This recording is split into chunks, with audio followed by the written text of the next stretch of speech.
Welcome to a new episode of Tecman Talks Dynamics. Joined with Liz, James and Matt today, so it's great to have everybody back together.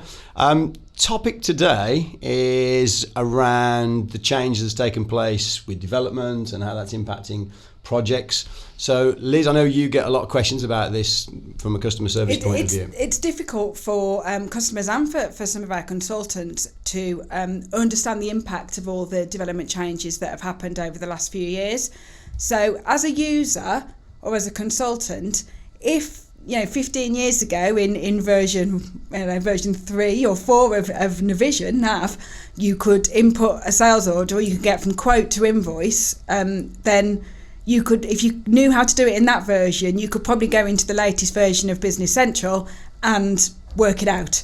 You might have to click about a bit, you might have a few difficulties finding things because things have moved, but actually the business process and the process that the transaction goes through is pretty much the same. Terminology is the same. Yeah, the terminology is the same. So a user who used the system 15 years ago would if they knew it well then, they could pick it up quite quickly now. And in some respects, it's easier for a new user now. It is. Yeah, navigation's but actually, the processes, the core processes, haven't changed that much, which I think is why it's quite difficult for customers that have been using Nav or Navision or Business Central, older versions of Business Central for so long, to understand the differences, the technical differences, and why we can't necessarily work now the way that we used to work. From a development point of view, so why we can't just stick in a quick and dirty change? The first challenge there is that I'll probably say you can do quick and dirty changes. Okay, the question is you shouldn't. Yeah, okay, it's not. We are changing the approach that we take to any kind of development project. So whether it's a new business project from the beginning, or whether it's an existing customer transitioning from an on-prem Nav version, or whether it's change requests for existing customers who are on BC, we are changing the way that we approach that kind of development. And the reason for that isn't just because we've decided we want to take on a new process. It's because the underlying changes mean that we have to make sure that the system is kept, that we can keep up to date with all the changes in the versions and the SaaS environment. We have to make sure that we develop in a way that won't hold people back and create technical debt. That's it. When you were using Object Designer and you were just going in and making that quick change, in effect, what we were doing was what the rest of the development world had moved on from, because they understood that, yes, you might have got your quick change, but you were creating problems down the line, and wasn't upgradable, wasn't testable. And of course, in those versions, we were changing the core code, weren't we? Yeah. We were making changes. Which was why you were stuck on it for a decade, and that upgrade just couldn't happen. And you looked at all those nice shiny new features in version 5 if you were on version 4, and they seemed a million miles away. So if you want upgradability and you want sustainable development, then that doesn't come with no downside. You want the upside, but you've got to take the downsides with it. And the downsides really are doing things in a bit more of a structured, planned fashion, rather than just lots of quick changes that pile up to be that individually might seem insignificant, but when you're into 3 figures, and nobody has a clue later on exactly what's been done, and trying to reproduce that environment is a nightmare. Yeah, because there were issues with the old way, with the old fobs, wasn't there? In that if you had 3 changes going on at the same time, and you decided you wanted one of those changes put in live, and someone said, "Oh yeah, we'll just put that fob into live," but actually code from those other 2 changes also accidentally got part transferred to live, then your system became unusable. So it wasn't necessarily easy then. It's just that we worked out ways of managing it. And the landscape of the way that your system is architectured now is just completely different to the way it was even back in the kind of BC 14 days where which was the hybrid. But before that, you had a set of objects, as you say, fobs and all the rest, and it was all part of one system. And if you wanted an ISV solution, well, you didn't have many. You probably had 1, 2, 3 ISVs max, because integrating those in was actually a ton of development work. Some of them would modify like 120 standard objects, and you'd have to manually merge those in. I hope they all work together. Yeah. If you'd had no changes, then it was probably easy. But if you've had any changes, then you got to manually. Even if you just had a field added to a page, you still have to manually. That object then has to be manually merged in. And you could have 2 ISV solutions as well as your own changes. And that modify the same. That whole lot. So we've come to this new world where it's not unusual now for clients to have 5, 6, 8, 10 different ISV solutions. Plus, the majority of them, still want exactly what they want. So they want some per tenant extensions as well. So you're adding that in the mix. So per tenant extension is a customer's custom code. Yes. It should be, but some partners out there are choosing not to deploy via Appsource, but to deploy per tenant extensions that they've used in multiple customers. Personally, I think that's wrong. Once you get past 3 or 4, you should take the pain and put it in Appsource at a minimum, I think. But it's a complicated landscape, and you just look at some of the SaaS customers who've come to us and say, can we do a partner transfer?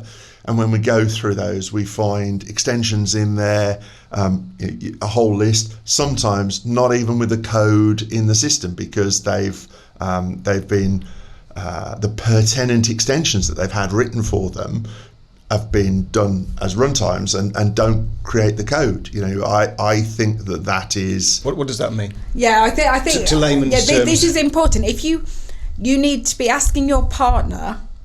Well, I think, what does it mean, to answer Matt's question first? It means that when I had a fob, it was ridiculously difficult to protect the code that's written. Okay, so 99, I can think of 2 or 3 instances where we haven't, where the code wasn't there, and that was pretty much very rare, fraudulent by the partner to upload a blank object after they'd compiled the whole lot. So it didn't really work. It wasn't sustainable, and as soon as the client did anything else, it fell apart.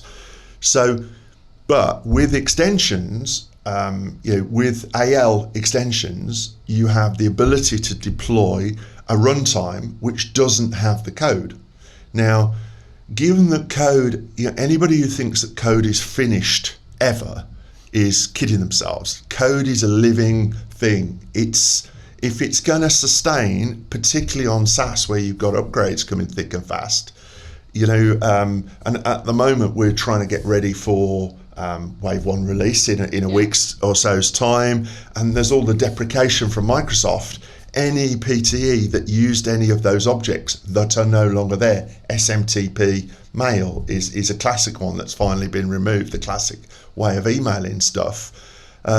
You might not think your PTE used that, but actually if we got it to send an email on an error, which was quite a common pattern to do, you've never seen it, because it always works. You've never seen it send an email, but it has that capability. That would need re-engineering to use the new SMTP mail gateway rather than the old one, because the old one's not there anymore, so that extension will not install. Now, if you haven't got the access to the code, if you have got access to the code, it's a 5-minute change to move that across. If you haven't got access to the code, you can't use that from BC20 onwards. And potentially the whole lot's got to be rewritten. So I think, where you've got a PTE, the code should be in there. And actually, for clients to be interested in where their code is, that's when you think you've spent a lot lot of money on customizing your system. It's an investment. It's the code is the blueprint of that, really. And if you don't have the code, you haven't got what you paid for. Yeah. James, you talked about having stuff in Appsource. Mm-hmm. What's the benefit to the end user of it being in Appsource rather than the partner dropping something in? I think, one is two aspects, I think, to that. One is that to put it into Appsource, it has to go through a certain level of validation. So, in a per tenant extension, I've seen some stuff in per tenant extensions that I wouldn't say is good code. It's pretty ropey stuff. To get it into Appsource, you're not going to get away with that. So it does imply a certain level of quality. Yeah. I think the other aspect is that upgrade will go through automatically. If it's a per tenant extension, somebody's got to deploy that. Now, if your partner's doing a managed service properly, that they will deploy that automatically, that update for you, and it will just slot in. That's the final piece of the whole, what we call DevOps. And I'm sorry, we're starting to use some of the terminology that the dev world's used for years now. And I know for some end users that, we keep throwing these terms like DevOps around. DevOps actually covers a whole list of things. It's not just one process. But the final bit is kind of continuous deployment, which means it'll take it and deploy it. But if you put it into Appsource, if we in the Clever Dynamics team find a bug, we'll go fix it, we'll put it into Appsource, and then it's available for everybody who has that to go on to their SaaS management and just go install. And eventually they will get it by default when the upgrade cycle comes around. Okay, so it's a big value. It's just when we talk about that, I think as an end user, they might be thinking, well, what the hell does that mean to me? Why does it need to be there? I think you've explained that. I think the upgrade process is vital to that happening, isn't it? So it is. I mean, and actually, this is causing us some, causing the ISV. So one of the things that's come up in the last few days is the process of doing the update. So we've got BC20, 2022 Wave 1 coming. And lots of people are contacting us in ISV saying, "Are you ready for, this new release?" Because there's quite a bit. There's kind of deprecation of simple authentication, there's SMTP, there's item cross-reference tables gone, so you have to use item references now. So there's quite a bit that they've actually deprecated in this one. So everybody wants to know if we're ready. And we are ready, but we haven't deployed to Appsource yet. And why haven't we deployed to Appsource? We're a week away from go live. And the reason is because a couple of releases ago we got caught. So let me just walk through this because I think it's important to understand it. It's not that we are not ready for 20. We are ready to go with that. We have the code there, but we're not going to deploy it to Appsource yet, because when we deploy into Appsource for what's called the next major, BC20, the Wave 1 release that's coming April the 1st, our customers who are live on SaaS won't get BC20 on April the 1st. No. It will probably be a staggered deployment, yeah. Well, and a couple of times in the past that's been delayed, and it's actually been May, June. Yeah. And I agree with Microsoft delaying it if they've got any questions. So new customers will get it from April the 1st, but existing customers, it takes a couple of months to roll out and roll through. If those customers in that period are on BC19. Oh, you're talking about the eager beavers who were trying to put the... So if they're on 19 and we find a bug fix, that we need to deploy urgently, and we've already loaded BC20 up to Appsource, we're no longer allowed to update BC19 once we've got BC20 in Appsource. And we're not in control of Microsoft not pushing back the BC20 update, so Correct. We don't know exactly when that will happen. So actually... It's better for us and it's better for our customers if they don't deploy the latest version until the new SaaS version. So simplistically, in the past, as an ISV, I've always gone, I want to have my stuff there ready for the release date. Yeah. Actually, right now, until Microsoft makes some changes around what's called forward validation, which I won't go into. So in effect, what Microsoft is saying, they won't allow us to deploy another version of the BC19 solution, once we've got BC20 in there. Because when we upload a new version of the app to Appsource, they check for what's called breaking changes. They check that in effect it's going to upgrade. So when you deploy a new version of the app, sometimes your data needs to change structure. You've you need a new field in a key on a table. So you have to deprecate the old table, in effect, mark it as redundant and not used anymore. You introduce the new table with the new field in that key.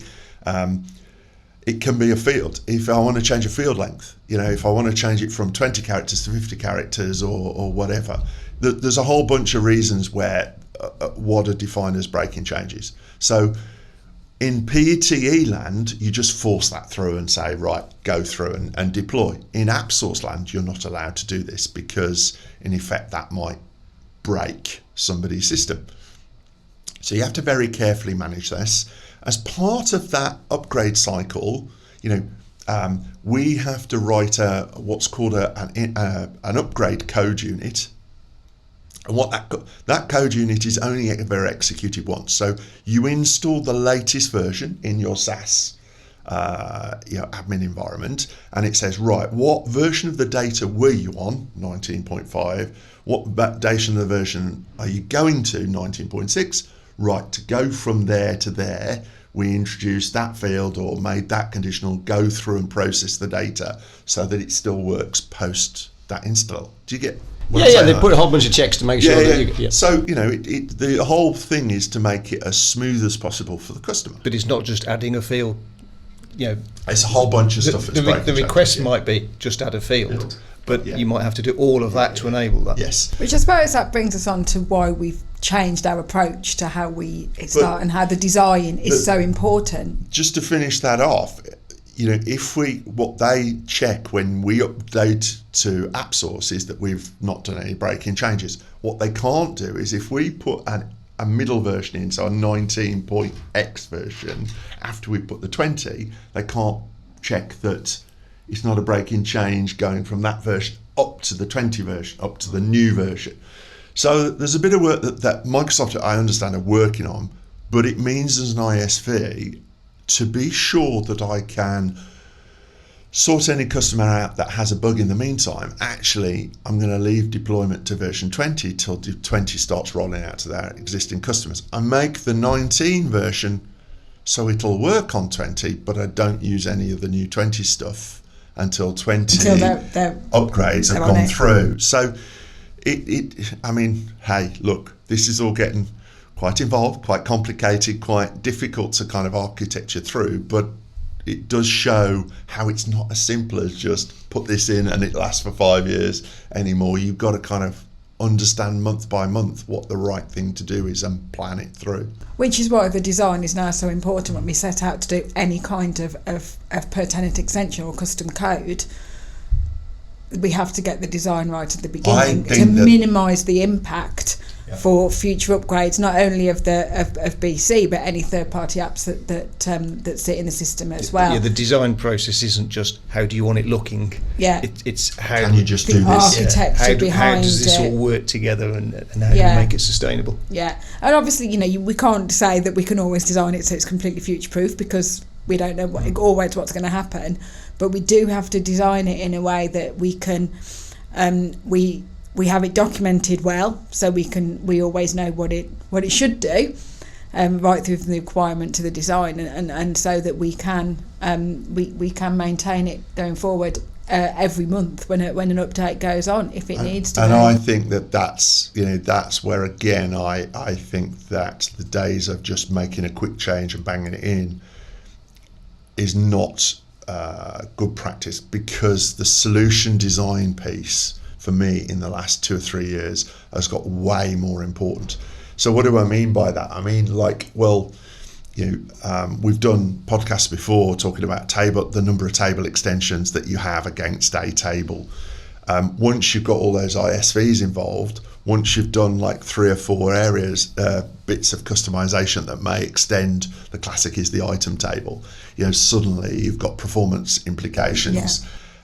Those are getting better, but it's still easy for a developer to write some code that makes the system perform like a dog, and that's not Microsoft's fault in effect. And the developer, if they're just developing one extension in isolation, it's not their fault either. Yeah. But when you put it into the overall environment that you're running as your Business Central system, it's not going to work very well. So where do you go back to with that? Really, you need somebody who is, if you've got a system that is in any way much complicated than a pretty standard, straightforward Business Central system, you really need somebody who does a solution architecture kind of design in exactly the same way as an architect will understand the flow around a house that they design for you before they'll design the individual rooms and how each bit works. And these should be fitted into release cycles now, shouldn't they? So rather than having multiple, and actually let's just take a step back and talk about sandboxes. So traditionally, customers would have a live database, and some would have a production and a development and a test. Some would just have a test. Mm-hmm. And traditionally, for most customers, we would do a change in test, they'd test it, then we'd move it into live. But that was because the testing was manual. Okay, you were dependent on a lot of data for your testing cycles. Yeah. Okay, so you typically copied live to test. Sometimes every couple of years it was you'd go in and test will be way out of date, but you'd look for that setup in the with that set of items in those bins in the warehouse so that you could run a test cycle through. It doesn't work. It doesn't work consistently. It's not good testing. No, it's not. But also your test environment isn't necessarily the same as your live environment when you just pluck one object and put it into live. So that using a sandbox is a totally different concept, isn't it? So, my purest view of this, and I'm aware it is a purest view, but I sincerely think it's the right thing for the customer, is that, when you build an extension, you should be able to deploy it to a sandbox with just that extension in, and it should be able to work. Now, your extension might have some dependencies, so maybe you put those dependencies and just have that extension in, but you shouldn't have all the other extensions that customer has until the second half of the cycle. For me, my hobby horse is that development should, where you can, be done against a clean system, because what that then gives you the option later on is that you don't have any kind of accidental dependencies, as I call them, where the dev's gone, oh, this is over here, I'll just use that. It's not part of the design. Actually, your design, good design, minimises the number of dependencies between different extensions and different parts of the system, so that you can swap something out and swap something else in. We're already seeing customers come to us and say, I found this in Appsource, I'm using this at the moment, but this is better. And you can swap those out. Or there's a new feature in BC20 that means that this particular piece of development I've had, I don't need anymore because it's now standard. Yep.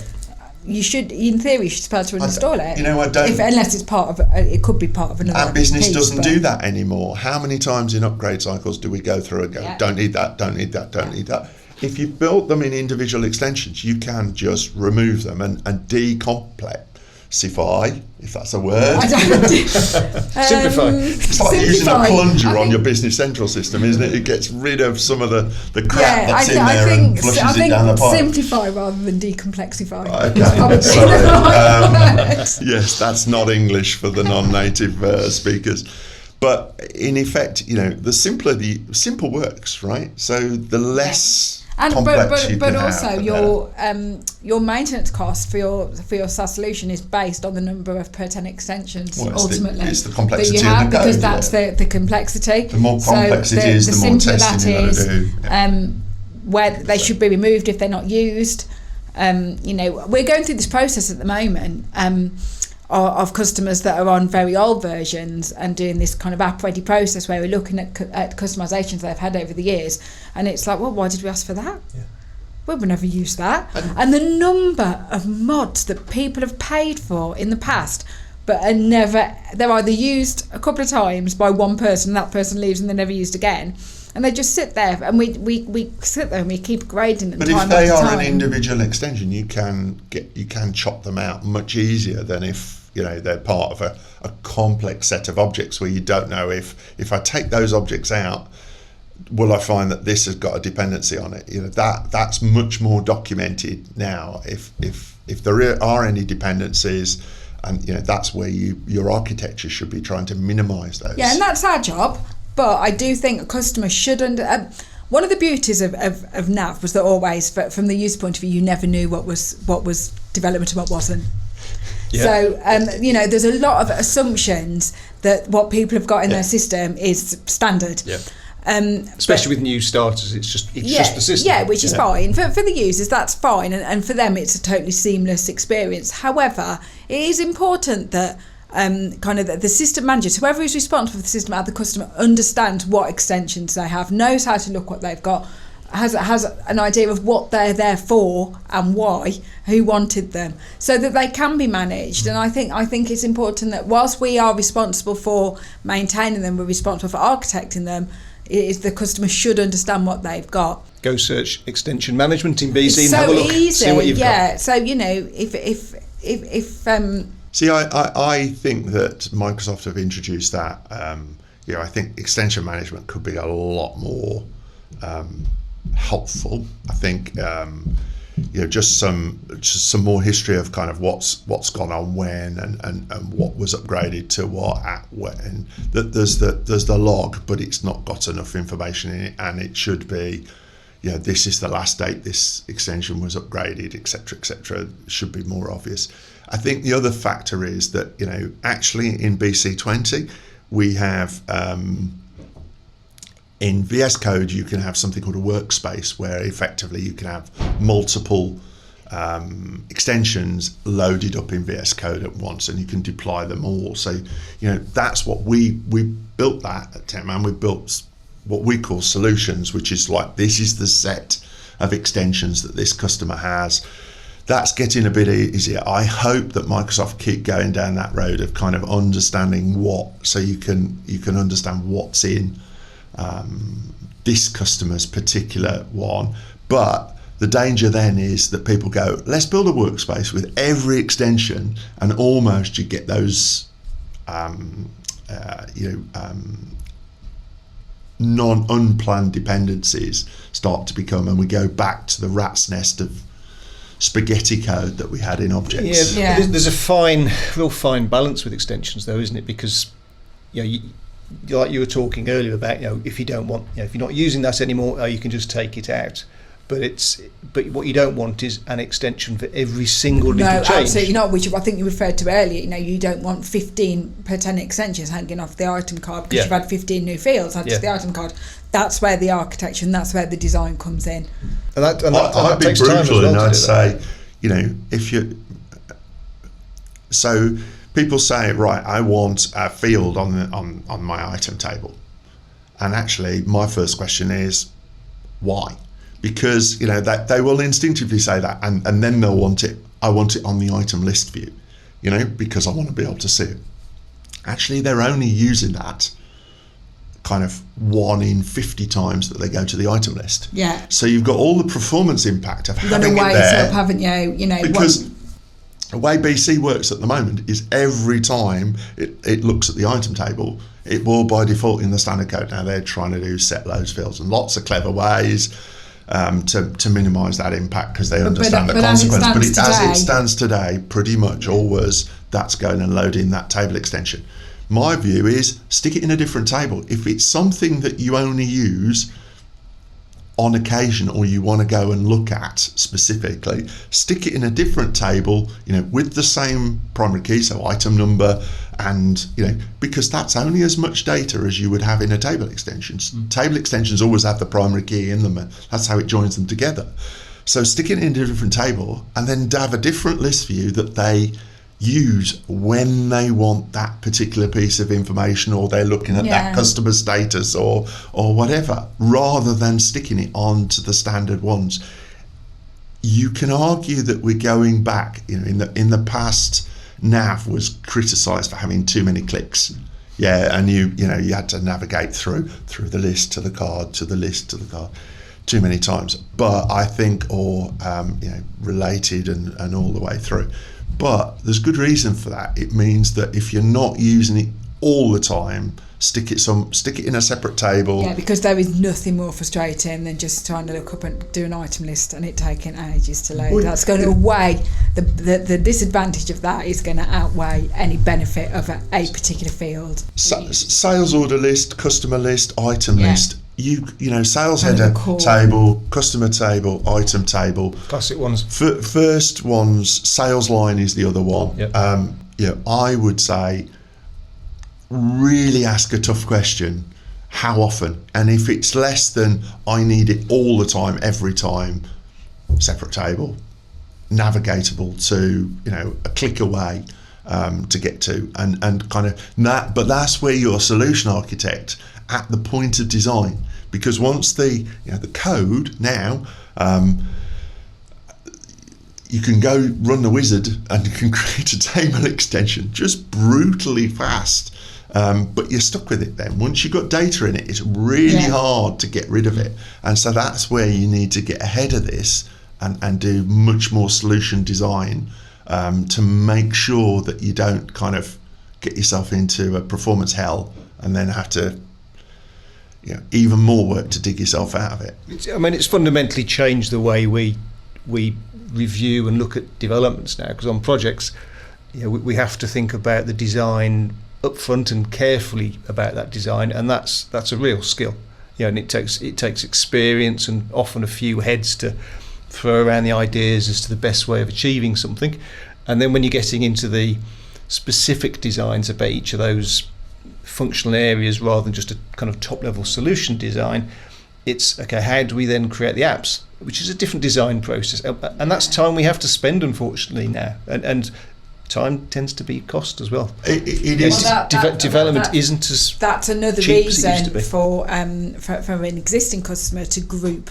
If you know over the next few months you're going to have all these little small changes to do that will all seem like little small things, we should really be grouping them together into release cycles. Writing the code is a small part of the process. So that architecture process can be done in one go rather than individually. It's going to be a very expensive process to do. If you've got what would have been 6 half-day changes to do, then you can probably, if you do those individually now, it would cost you a lot more than it used to. If you group them together into a release cycle, then you're probably much closer in terms of cost and risk and quality and maintain. I mean, you said it, Matt. Writing the code is it? Yeah.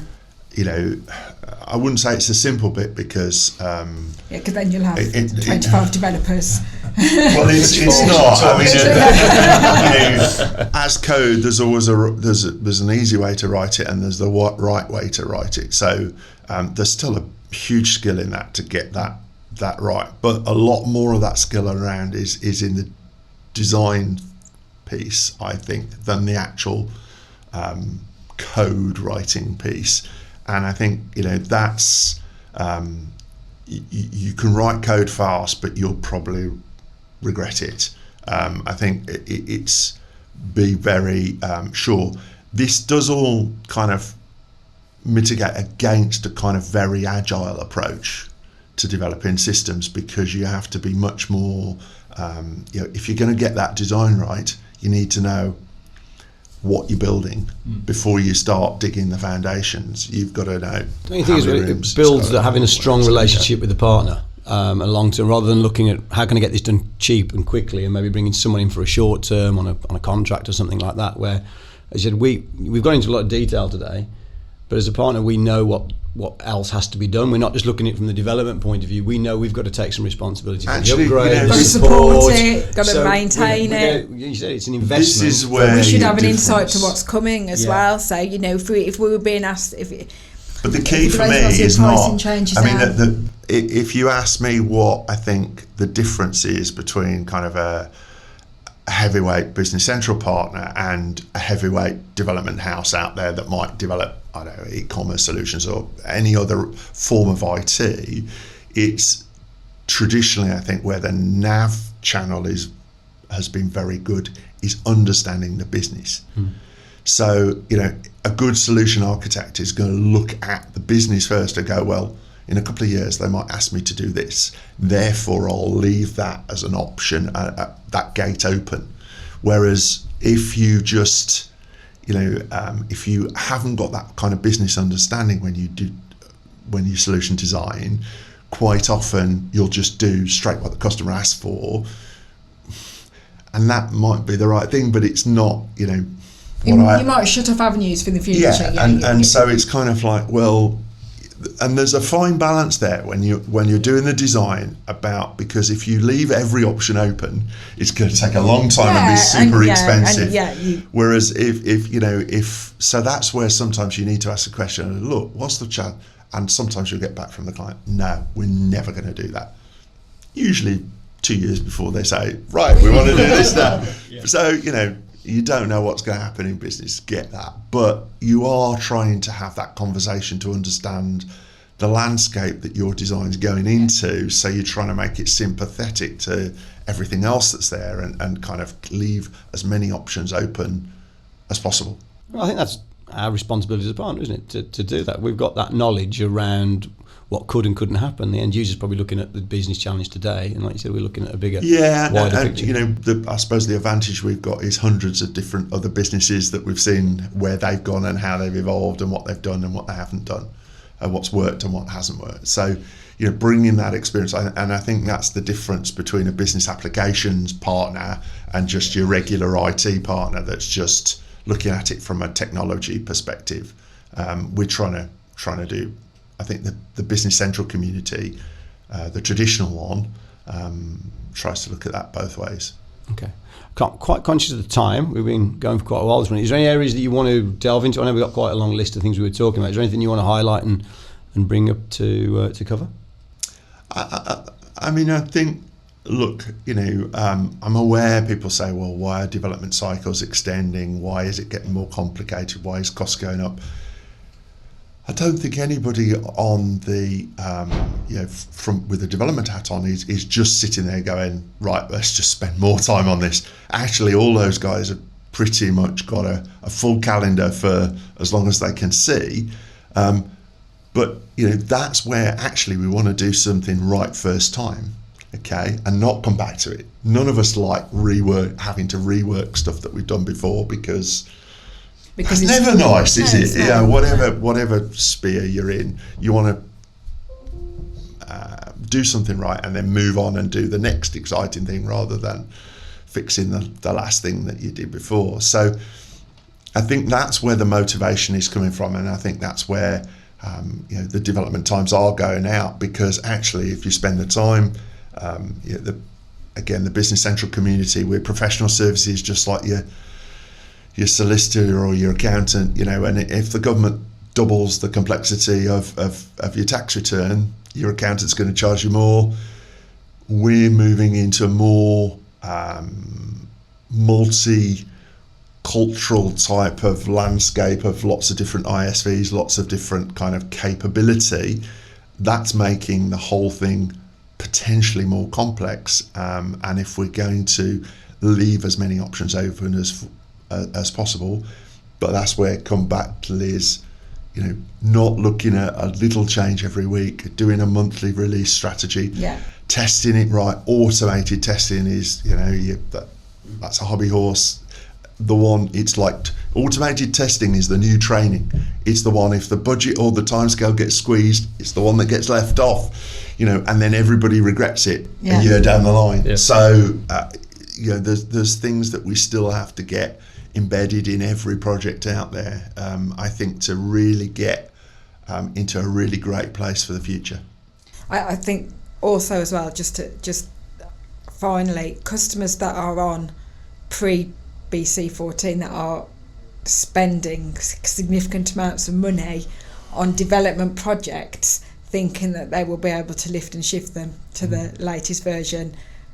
You probably, I'm not saying you can't reuse any of that, but it will need to be re-architected. It is not simply a case of converting it as is. For all the reasons that we've touched on in this podcast, you really need to be thinking about, is this the wise way to spend my money? For me, it's vintage car time. I've got a a 1996 Lotus that I spend a bit of money having fettled every year and MOT'd, and I don't drive it that much, mainly because I'm getting too old and fat to fit in it very well. But but I still enjoy it. But it's a vintage car, right? It's not, my daily driver. I don't want that. I wouldn't do every mile in that car. Good God, it would drive me insane. Spending money. If you choose to maintain an old nav system, take it to the vintage car show. Is there a vintage ERP show? I don't know. I'm not entirely sure there's a big audience for that. I'm not sure they'd get... No, they wouldn't turn up and do that on a Sunday afternoon after a bit of polishing. But it's like you are maintaining something that's past its sell-by date, and at some point you're going to hit a shock that, one day, my Lotus, I'm not going to be able to get a critical spare. Yes, I'm not going to be able to get in it. Well, that too, but I'm not be able. Critical spare is going to be unobtainable. I'm going to be scavenging in scrapyards and all that sort of stuff. That IT doesn't last forever. What's going to happen when Windows won't install the client for that? I had a customer using an old version of Nav who rang me up and said, security, we need to put this on a new server because we're running on a really old version of Windows Server. Will I think they were asking, it was Nav 2009 because they were still the old version. Yeah. Would that server install on Windows Server 2022 or whatever it is, the latest? I was like, I have no clue. We'd have to try it, and that's the only way. Well, it won't be supported, but it might work, it might not. Who knows? And it might work initially, and then we might find some massive gotcha later on. So it's going to be speculative. But if you stick on an old version of an app, you're going to be in that situation where the Windows client. How sympathetic is a Microsoft going to be to, our Windows client doesn't work on Windows 12 or whatever we're going to next? You're going to be doing what I've seen in the past, trawling around the second-hand shops trying to buy old, eBay for old PCs so that you can run your ERP system. Great way to run a business. It's not really a sustainable strategy going forward, is it? So sooner or later, I know it's painful, you're going to have to think about it. That's depressing, isn't it? Bombshell, yeah. No, look, it's always educational. I've learned a lot about this. I think a lot of us don't get involved in the dev process, and end users probably might have one person that has to take some responsibility. So it's good to understand what goes on behind the scenes, and what we need to be thinking about, or end users need to be thinking about. And I think that's every time I talk to a customer. There's a different set of permutations for that particular customer. This is you can't sit on a podcast like this and say one size fits all. It just doesn't work. But every partner, every customer should have talked to their partner, talked to their expert. That's why you're employing them, and effectively should have a strategy for, okay, this is what the next, I would say, 2 or 3 years looks like. That might change. Next year you might come up with something. The business needs something different from the system, but you should have a plan. And if you haven't, then you're probably in danger of doing things in the short term, which actually might mess up that medium-term plan. That also mean you get to a point where you have to do something, and you've got a very short time scale to do it. Yeah, you end up rushing it. Which never goes quite as well, does it? Well, again, that might cost the business more in disruption than anything else. So, talk to your partner. And I know customers go, they'll just try and sell me something, but at least just because you've got a quote from them doesn't mean you have to buy it. But just at least you'll know what you're looking at. Make an informed decision. Right? Understand where you are. Be doing. Rather than just cruising into the future in oblivious to what's coming. It's a big investment, isn't it, into any business? And it will be a bigger one if you don't inform yourself to make those informed decisions. Yeah. Perfect. That's a more positive way to finish than we were 5 minutes ago. So, okay, thanks for everybody's input and for being on the podcast today. You mentioned the next release of BC that's due out in a couple of weeks early. Okay, so the 1st of April. 1st of April. So we're recording this. What date is it today? It's the 15th of March. 15th. So, yeah, a couple of weeks. Couple of weeks, yeah. But we did a video about that. So if anyone's interested on those features, check that one out as well. But apart from that, thank you guys, and we'll look forward to seeing you all on another Tecman Talks Dynamics in a few weeks, no doubt.